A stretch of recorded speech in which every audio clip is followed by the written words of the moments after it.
अस्सलाम वालेकुम व्यूअर्स, उम्मीद है आप सब लोग खैरियत से होंगे। जैसा कि आपको मालूम है कि प्रॉपर्टी के ऊपर टैक्सेस काफ़ी लग चुके हैं और जिसकी वजह से ये प्रेडिक्शंस की जा रही हैं कि आने वाले वक्त में प्रॉपर्टी की जो प्राइसेस हैं वो काफ़ी कंफ्यूजिंग हैं। प्रॉपर्टी क्रैश भी हो सकती है, इसकी प्राइसेस ज़्यादा ऊपर नहीं जाएं, ये भी एक बहुत बड़ा क्वेश्चन मार्क है। अच्छा नाज़रीन, जब सिचुएशन ऐसी हो कि जिसमें आपको प्रॉपर्टी में इतनी पॉजिटिविटी नज़र ना आए, तो ऐसी सिचुएशन में आपको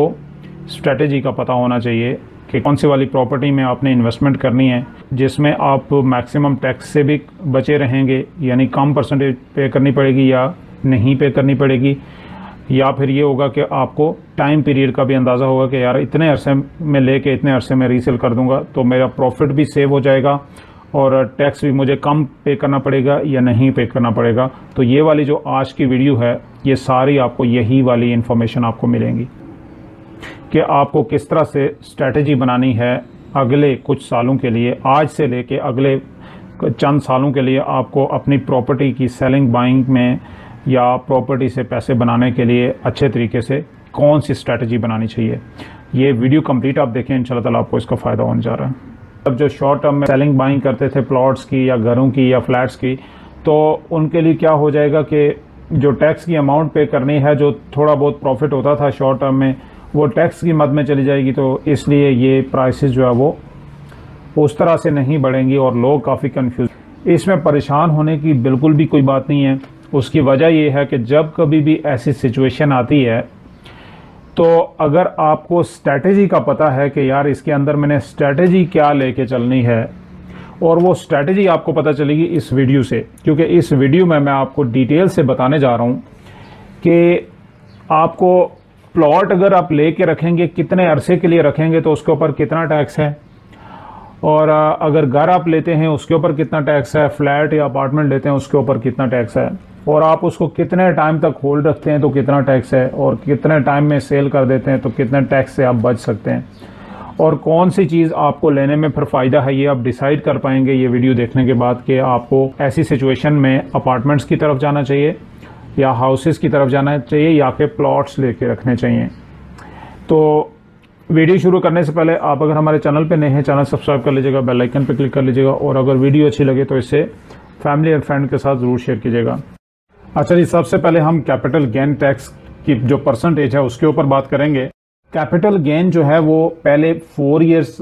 तक था कि अगर लेट से आप एक प्रॉपर्टी को होल्ड करते हैं 4 इयर्स तक, उसके बाद आपको कोई टैक्स नहीं पे करना पड़ता। लेकिन अब इसको 4 ईयर से लेके 6 ईयर्स पे कर दिया है कि अगर 6 ईयर्स तक आप प्लॉट, हाउस, अपार्टमेंट या फ्लैट आप रखते हैं तो 6 ईयर्स के बाद आप सेल करेंगे तो आपका इसके ऊपर टैक्स कुछ भी नहीं होगा। तो इसमें लेट से आपने अगर एक प्लॉट लिया है, फर्स्ट ईयर में उसका अगर holding period less than 1 year है, लेट से आपने एक प्लॉट लिया है, उसको आप with in 1 year, less than 1 year में सेल करना चाहते हैं, तो उसके ऊपर प्लॉट के ऊपर जितना भी प्रॉफिट होगा, कैपिटल गेन होगा, उसका 15% आपने टैक्स पे करना है। यहाँ पे मैं एक एग्जांपल दूंगा कि लेट से आपने प्लॉट लिया था 1 करोड़ का और वो सेल किया आपने 1 साल के अंदर अंदर 1 करोड़ 15 लाख का, तो जो 15 लाख है उसका 15% आप टैक्स देंगे, कैपिटल गेन टैक्स देंगे। और इसी तरह घर अगर आपने ख़रीदा है और उसको आप with in 1 year, less than 1 year cell करना चाहते हैं तो उसके ऊपर भी आप कैपिटल गेन के ऊपर 15% टैक्स देंगे। और अगर हम अपार्टमेंट की बात करें तो लेस देन 1 ईयर के अंदर अगर आप उसको लेके सेल करेंगे तो उसके कैपिटल गेन के ऊपर भी आप 15% टैक्स देंगे। अब नंबर 2 के ऊपर है, लेट से आपने एक प्लॉट लिया और सेकेंड ईयर में वो प्लॉट चला गया और उसका होल्डिंग पीरियड जो है वो 1 साल से ज़्यादा है और 2 साल से कम, यानी बिटवीन 1 to 2 ईयर्स आप अगर उसको सेल करेंगे प्लॉट को तो आप कैपिटल गेन टैक्स जो है वो 13% देंगे। और अगर आप घर सेल करेंगे बिटवीन 1 to 2 ईयर्स, यानी 1 साल से ज़्यादा और 2 साल से कम के अरसे में अगर आप सेल करना चाहते हैं तो उसके घर के ऊपर कैपिटल गेन टैक्स का आप 10% टैक्स देंगे। और इसी तरह अगर आप अपार्टमेंट लेते हैं, उसको बिटवीन 1 to 2 ईयर्स आप रीसेल करना चाहते हैं तो उसके ऊपर आप 8% टैक्स देंगे। इसी तरह अगर हम 3rd ईयर में देखें तो अगर आपका होल्डिंग पीरियड प्लॉट के लिए मोर देन 2 ईयर्स और लेस देन 3 ईयर्स है तो 10% आप इसका टैक्स देंगे। और इसी तरह घर का अगर आपका more than 2 years less than 3 years है तो 8% हो जाएगा। और यहाँ पे अपार्टमेंट्स के ऊपर आपका टैक्स नहीं लगेगा, कैपिटल गेन टैक्स नहीं लगेगा। और नंबर 4 के ऊपर अगर हम देखें तो अगर आपका होल्डिंग पीरियड 3 ईयर्स है और लेस देन 4 ईयर्स है, आप उसे रीसेल करना चाहते हैं, तो प्लॉट के लिए आप 8% पे करेंगे,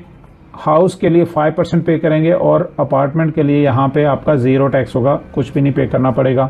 और अगर आप किसी भी प्रॉपर्टी को लिए हुए 5th ईयर में चले जाते हैं, होल्डिंग पीरियड आपका 4 ईयर्स है और लेस देन 5 ईयर्स है, तो आपको प्लॉट के ऊपर 5% टैक्स देना पड़ेगा, हाउस के ऊपर यहाँ पे आपको कुछ टैक्स नहीं देना पड़ेगा और अपार्टमेंट के ऊपर भी 0 टैक्स है। और इसी तरह अगर हम 6th ईयर में चले जाते हैं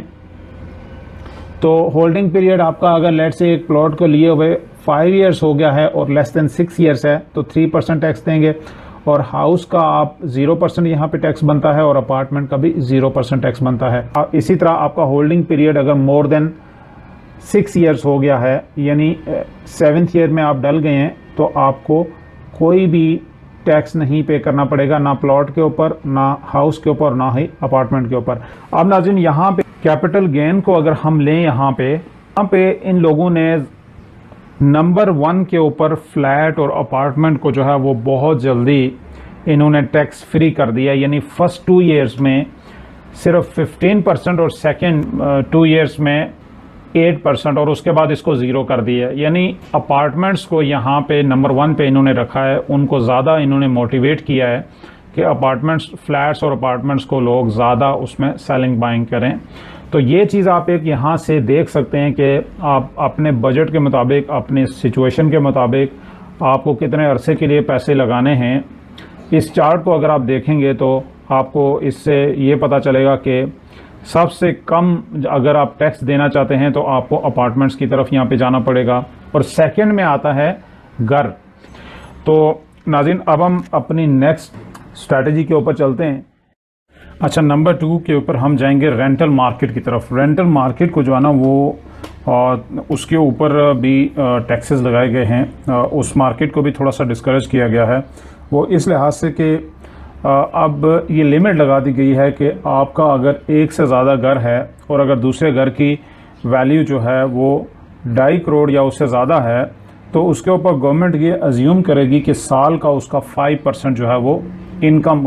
5% गवर्नमेंट अज्यूम करेगी। तो उस 5% के ऊपर गवर्नमेंट ने 20% टैक्स लेना है। यानी यहाँ पे अगर मैं एक एग्जांपल दूँ कि लेट से एक घर है 5 करोड़ का, तो उसका साल का अगर 5% लिया जाए तो वो तकरीबन 25 लाख बनता है। और 25 लाख का अगर हम 20% टैक्स काटते हैं तो वो साल का 5 लाख टैक्स बनता है। और इसके अलावा जितने भी रेंटल इनकम्स हैं उसके ऊपर एक और टैक्स लगा है और वो 1% का टैक्स है रेंटल इनकम्स के ऊपर ओवरऑल। तो इस लिहाज से अगर देखा जाए तो आपको ये भी देखना है कि क्या आपके लिए यहाँ पे वो वाली चीज़ें करनी ज़रूरी हैं जिनके ऊपर टैक्स कम इम्प्लीमेंट हुआ है, कम टैक्सेस आपको देने पड़ें। यानी लेट से अगर आप घर ख़रीद के उसको, काफ़ी सारे लोगों को मैंने ऐसे देखा है कि वो उनका होता है कि उनके पास पैसे होते हैं तो वो एक घर ख़रीदते हैं और उसको रेंट के ऊपर लगा देते हैं। तो यहाँ पे भी आपको फिर देखना है कि आपके लिए क्या सूटेबल है। क्या आपको ये वाला काम छोड़ के तो आपको अपार्टमेंट्स की तरफ जाना है कि उनकी सेलिंग बाइंग करनी है, या प्लॉट्स की तरफ जाना है, या कि घरों में ही रहना है आपको। तो यहाँ पे आप अपनी सिचुएशन के मुताबिक बहुत अच्छा डिसाइड कर सकते हैं। अच्छा, यहाँ पे हम देखते हैं कि कंस्ट्रक्शन जो है वो उसकी क्या पोजीशन रहेगी। कंस्ट्रक्शन जो लोग घर लेके बनाना चाहते हैं उनके लिए थोड़ा सा नेगेटिव इस तरह से होगा कि क्योंकि मटेरियल भी काफ़ी महंगा हो चुका है और प्रॉपर्टी के ऊपर टैक्सेस भी काफ़ी हैं, जैसे घरों के ऊपर, प्लॉट्स के ऊपर, अपार्टमेंट्स के ऊपर तो खैर थोड़े हैं। अब उनकी जो डिमांड होगी वो भी कम होगी। जब कम डिमांड होगी तो आप जो है वो महंगा प्लॉट लेके या महंगा घर लेके उसको ऑब्वियसली आपको अपना प्रॉफिट भी रखना पड़ेगा और आपको अपने टैक्स का भी ख्याल रखना पड़ेगा, तो फिर आपको महंगा बेचना पड़ेगा। तो पहले से ही अगर इतनी डिमांड नहीं होगी तो फिर वो इतना महंगा बिकेगा भी नहीं, वो बिकने में टाइम लगेगा, तो लोग फिर कम इस तरफ जाएंगे। तो मतलब कहने का ये है कि ये जितनी भी सारी चीज़ें बताई हैं, इसमें आपने देखना ये है कि आपको किस तरह से होल्ड करके रखना है, कौन सी प्रॉपर्टी को होल्ड करके रखना है, टैक्सेस को भी देखना है, अपने बजट को भी देखना है और होल्डिंग पावर को भी देखना है। अब हम बात करेंगे एडवांस टैक्स की। अच्छा जी, एडवांस टैक्स जो है वो फाइलर के लिए 1% से बढ़ा के 2% कर दिया है और नॉन फाइलर के लिए 5% कर दिया गया है। अब यहाँ पे क्या होगा कि अगेन ये वाला पॉइंट जो है वो इंटरलिंक्ड है कंस्ट्रक्शन वाले लोगों के लिए कि ओवरसीज़ पाकिस्तानी जो ज़्यादातर यहाँ पे वो फाइलर नहीं होते, उनका पैसा आना भी कम होगा। मतलब ये है कि आप लेट से घर बनाते हैं या प्लॉट लेके रीसेल करते हैं या इवन के फ्लैट भी बनाते हैं, तो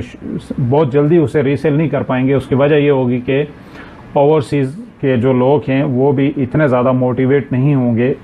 पैसा यहाँ बेचने के। एक तो उसकी वजह ये होगी कि डॉलर का रेट या पाउंड का रेट या जो भी करेंसी है वो रुपया उसके मुनासिबत कमज़ोर होता जा रहा है और लोग ज़्यादातर कोशिश यही करेंगे कि वो